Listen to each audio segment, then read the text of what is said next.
produto interno bruto do Brasil cresceu 0,9% nesse terceiro trimestre, de acordo com dados divulgados hoje pelo IBGE. O Fernando Nakagawa já está aqui conosco para repercutir esse resultado. E, Naka, é importante, a gente sabe que é um emaranhado de números, então a gente precisa de você aqui para destacar os principais pontos desse PIB, quem cresceu, quem ficou para trás e por quê, Fernando Nakagawa. Boa tarde. Boa tarde. Então vamos lá, Débora. Missão dada é missão cumprida, então vamos destrinchar os números do PIB, porque o dado é absolutamente importante para a gente entender onde estamos na economia e especialmente o que deve acontecer de agora em diante. O que o IBGE divulgou hoje mais cedo são os números relativos ao terceiro trimestre deste ano, portanto, como a economia estava entre os meses de julho e setembro. A boa notícia é: continuamos crescendo nesse período. A economia brasileira cresceu 0,9%, bem parecido com a expectativa dos economistas. Tinha até uma ala do mercado que esperava um número um pouquinho menor, 0,8%. Então vamos às telas que a gente produziu junto com a equipe de economia. Aí temos a evolução dos dados recentes do PIB. Então, a gente estava crescendo a um ritmo superior a 1% na variação trimestral no comecinho deste ano, no primeiro semestre. Desacelerou um pouco, 0,9% agora, é o dado mais recente, por isso ele está destacado em outra cor, mas mostra ainda bastante vigor e a desaceleração que muitos economistas achavam que, se você conversasse com os economistas um ano atrás, eles estavam apostando que neste momento, assim, na metade do ano, e aí com os dados do terceiro trimestre, a gente estaria com a economia parada, ou seja, sem crescer. Mas ainda continuamos crescendo. Aí na próxima tela a gente tem como a gente cresceu neste período. Então, olhando pela ótica da produção, porque o PIB se calcula de duas maneiras. Você pode olhar para quem oferece as coisas, a riqueza numa economia, ou para quem compra a riqueza.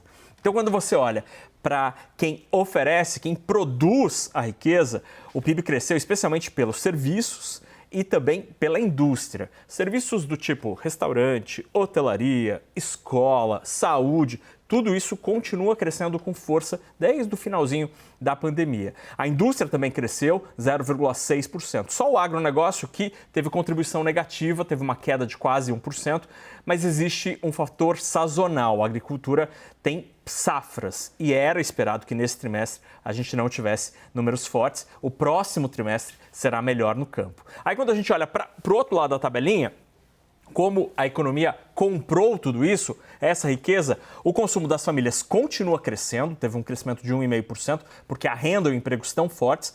O governo continua gastando, mas num ritmo um pouco menos intenso, 0,8% de crescimento. E aí a melhor notícia de hoje é esta linha do investimento. Os empresários estão confiantes de que a economia tende a continuar crescendo e, por isso, investiram mais. Cresceu o investimento na economia para fábricas, para novas máquinas, 2,1%. Esse é o dado a ser comemorado. E aí na próxima tela, na última, Débora, a gente tem os setores, segmentos da economia para entender quem cresceu, quem não cresceu, como ficaram as coisas. E aí a gente tem então informação e comunicação foi o setor que mais cresceu, 2,1%, outros serviços 1,7%, aí estão todos os demais, como alimentação, hotelaria, saúde, atividade financeira, 1,5% de crescimento e indústria 1,3%. O comércio, aí eu vou fazer uma errata aqui ao vivo, o comércio teve crescimento de 0,8%, então a setinha é verdinha e para cima.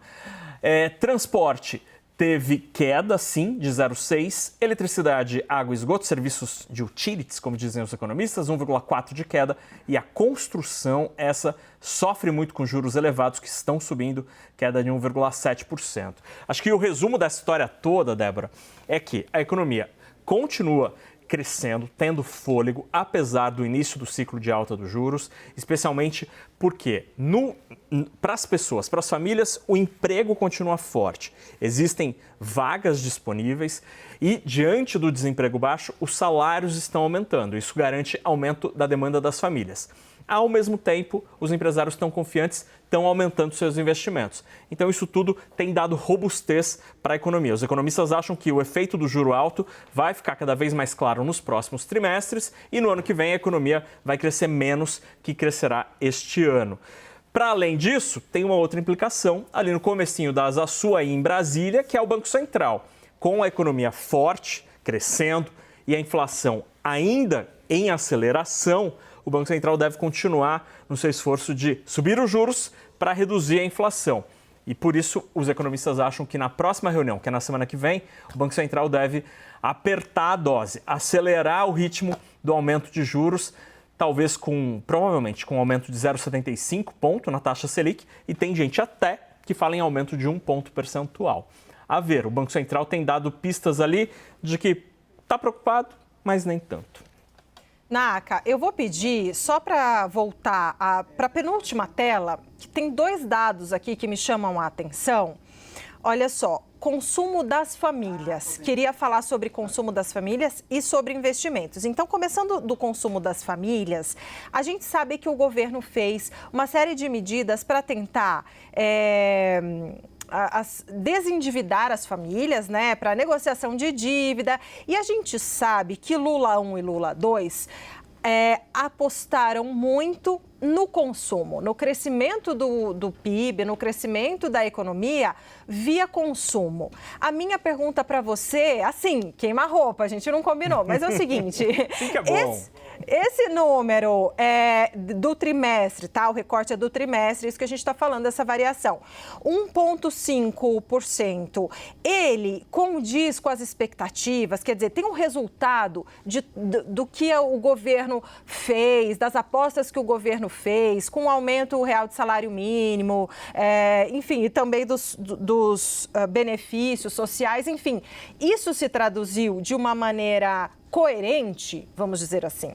Dá para dizer que sim, Débora, porque, de fato, o governo aposta muito na capacidade do consumo do mercado doméstico e tem feito diversas ações para tentar reforçar essa estratégia de crescimento da economia e também de desenvolvimento de país, né? É meio que o modelo escolhido pelo presidente Lula, foi ali nas eleições, foi o modelo vitorioso nas urnas. Então, quando o governo, por exemplo, dá aumento real no salário mínimo, é uma aposta nessa estratégia. Então, isso faz com que o consumo das famílias acabe crescendo mais do que, em tese, o consumo do governo. Isso explica boa parte da robustez da economia brasileira ao longo dos últimos trimestres. Mas aí eu faço um senão, e aí é um senão interessante. No ano passado, o consumo das famílias tinha crescido 3,1%. 3,1%. E o consumo do governo tinha crescido 1,7%. Portanto, o ritmo das famílias era quase o dobro do consumo do governo. As famílias estavam gastando mais em ritmo acelerado, quase o dobro do ritmo do aumento do consumo do governo. Só que hoje foram revistos os números do ano passado. E aí a gente teve uma surpresa ruim. Por quê? O consumo das famílias no ano passado cresceu 3,2%. Já o consumo do governo, que era 1,7, esquece esse número, ele não foi 1,7, ele foi 3,8. Então, no ano passado, quem gastou mesmo mais foi o governo. Essa revisão, ela acende uma luz de alerta do tipo, a pressão fiscal ou a situação fiscal do Brasil tem uma explicação também no consumo do governo. Então, dá para dizer que os números são coerentes com o que o governo tem feito de incentivar o consumo doméstico, mas acende uma luz de alerta porque o próprio governo continua gastando mais. Naka, muito rapidinho que eu havia prometido, coloca a tela de novo, eu ia falar sobre o investimento, porque a gente teve essa penúltima tela de novo. Olha, investimento, uma variação positiva de 2,1%.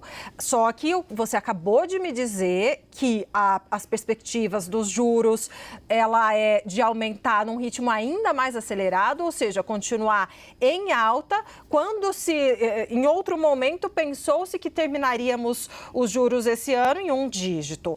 Minha pergunta é, essa variação de positiva de investimento é algo que dá para a gente projetar para o ano que vem? Aí pode morar uma grande dúvida, de fato. Esse número não deve ser tão forte assim em 2025, porque com juros elevados e continuando em alta, cada vez menos empresários, infelizmente, vão querer investir mais nos seus negócios. Se eles preferem, é mais fácil ganhar dinheiro no banco.